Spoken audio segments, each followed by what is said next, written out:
go, Kansas! Rock Chalk!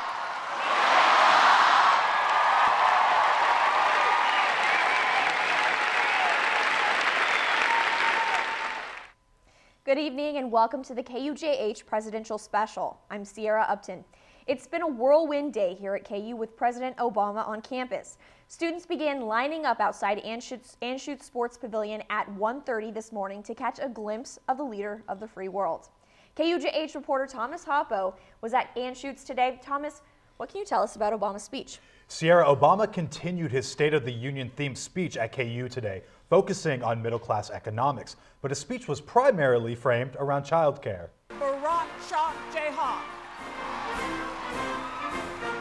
He felt at home. I've got deep roots in Kansas. And continues the theme from the State of the Union speech. Middle-class economics works.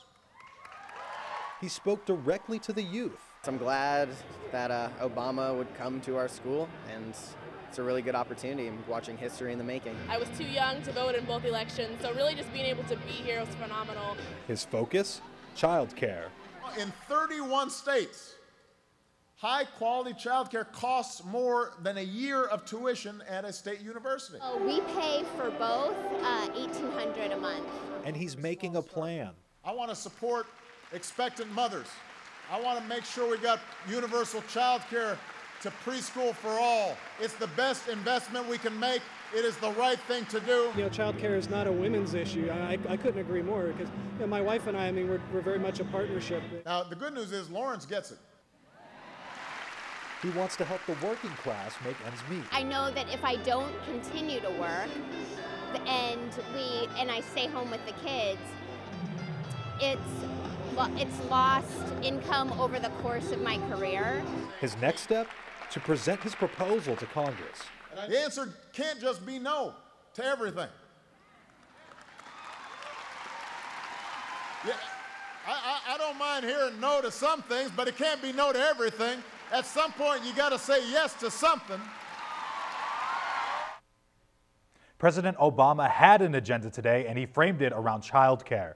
But other points in his speech included free community college, equal wage for equal work, and all of these proposals are under his project of middle-class economics. Obama says the rate for uninsured people dropped from 18% to 12.9%, and while he views that as a positive, rates for health insurance haven't dropped. The new rates I would have to do is more than it was before, so finding ways to not only make it available for all, but making it lower prices so that lower income people are able to afford.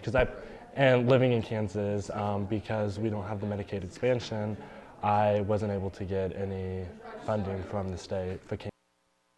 Thomas, you were one of the many lined up to hear the president's speech today. Tell us a little bit about the atmosphere. Oh, the atmosphere was crazy. It was absolutely congested. Lawrence Fire Medical Department estimated over 7,000 people were trying to attend this event. And there was rumors around that when Obama actually arrived at Anschutz Sports Pavilion, they started turning away people, whether they had a ticket or not. And you were also at Obama's speech in Kansas City a while ago. Tell us a little bit about how the atmosphere there compared to today's. The atmosphere was completely different because Lawrence is predominantly a college town, so it's filled with youth, and the youth was all around everywhere here in Lawrence. And Lawrence is arguably one of the most popular cities in Kansas to support Obama, so it's only natural that people are going to try to come out and see him at this event. All right, thanks, Thomas. You are president. Continuing with the Obama's framing of childcare, the president stopped off at the Head Start classroom at Community Children's Center on Mass Street before his speech. He chatted with kids, talking about their schoolwork and their dreams. What was your dream? You know, that's a good question. I think when I was really young, I wanted to be an architect. The center provides childcare and education for low-income families. The Head Start program in Lawrence lost about $17,000 from budget cuts in 2013, forcing the closure of one other school. Before the speech, President Obama did meet with the KU men's basketball team. Some of the players even tweeted about it. Wayne Selden tweeted out a photo of the jersey they presented to him. He said, "It was an honor meeting President Barack Obama this morning and listening to him speak. He's the real #1. Landon Lucas tweeted out, "Man, it was awesome meeting Obama this morning. Real cool guy. Hope to be chilling with him again this spring after a national championship." And Cliff Alexander, very short and sweet here, Just met Obama, #KU. President Obama is only the 4th sitting president to visit KU and the 1st since 1911.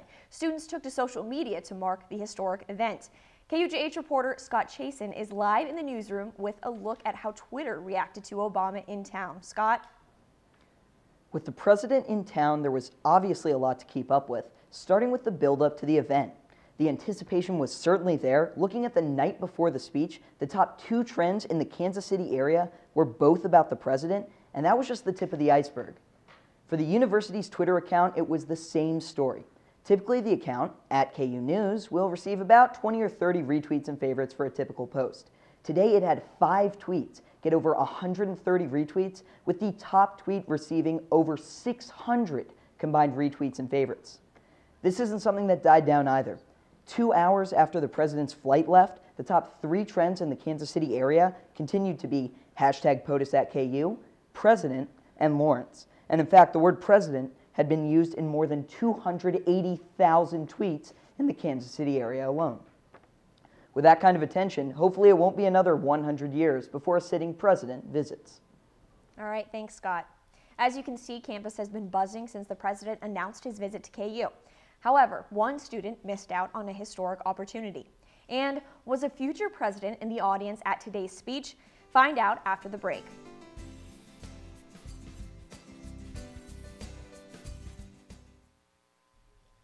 It wasn't all Obama supporters today on campus. Several groups showed up to spread their message. Protesters found it hard to protest near the masses at Anschutz Pavilion.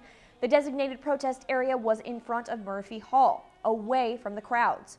Overpass America tried protesting on the Irving Hill Road Bridge over Iowa Street, but they say campus police asked them to move. Young Americans for Liberty also voiced their displeasure with the president. I'm really upset with the Obama administration. With the kind of leadership and the kind of momentum that he had prior to 2008, he really sold a lot of us short. Westboro Baptist Church also made an appearance in front of Murphy Hall with a boombox and signs. So far, no arrests from the protests have been reported from Secret Service. Some ticket holders faced problems at the door when security stopped letting people in a little before 11. After President Obama arrived at the Anschutz Pavilion, security wouldn't let anyone else in, regardless of if they had a ticket or not. Without warning, people were turned away. Sherry Hobbs Ford waited for 3 hours at the Douglas County Fairgrounds for a ticket and was upset when she couldn't get in. I'm more sad now than I am. I was angry earlier, but yeah, I'm sad. I'm just kind of let down by them. No estimates were given on how many were turned away. Obama's visit turned from excitement to disappointment for one KU student. After being one of 200 students picked to be on stage with the president, a professor emailed her saying security flagged her and she wouldn't be able to go. The student didn't want to use her name, but she's a freshman political science major. She believes a charge of possession of marijuana from last fall could be the reason, but the student claims she was put on diversion so it would be expunged from her record. And it's disappointing that I don't get to. I texted all my family and got excited and tweeted about it, but now that I don't get to, it's definitely disappointing. According to the email from her professor, 4 other students were flagged by security. The university could not confirm why she was held from the speech. Some people say imitation is the best form of flattery. Today, one KU student had the opportunity to pick up a pointer from the president. Josh Kurelac is live in the newsroom with more on his story. Josh? All right, President Obama's visit certainly grabbed the attention of Lawrence, but one person in particular took a few notes from the commander-in-chief. Stefan Alcorn was one of the lucky 200 students that got to be on stage with President Obama today. But he wasn't there just to watch. He learned a few lessons as well. That's because he plans on running for president in 2036. I read a book in the 3rd grade about President John F. Kennedy. And at the time I was like 8 years old, and that definitely, reading that book and just hearing about Kennedy's presidency and the type of leader he was inspired me to want to run for president in 2036. Alcorn's goal was to meet the president and maybe even get a handshake. He didn't get close enough on stage, but said he did get a point back from Obama. Still a dream come true for that future politician. Live in the newsroom, Josh Kurelac, KUJH News. Thanks, Josh. We look forward to having a KU grad in the White House. And finally tonight, President Obama used the softball locker room as a green room before today's speech. He left the team a note on their whiteboard. It reads, "Thanks and good luck, Jayhawks," and signed his name on it. They probably won't be erasing that from their board anytime soon. A few of the players even left him notes to sign. Morgan Bohannon asked the president for a motivational quote. His response, "Dream big," signed Barack Obama. It's been a historic day for KU and the state of Kansas. Thanks for tuning in to KUJH's Presidential Special. For all of us here at KUJH, I'm Sierra Upton. Have a good night.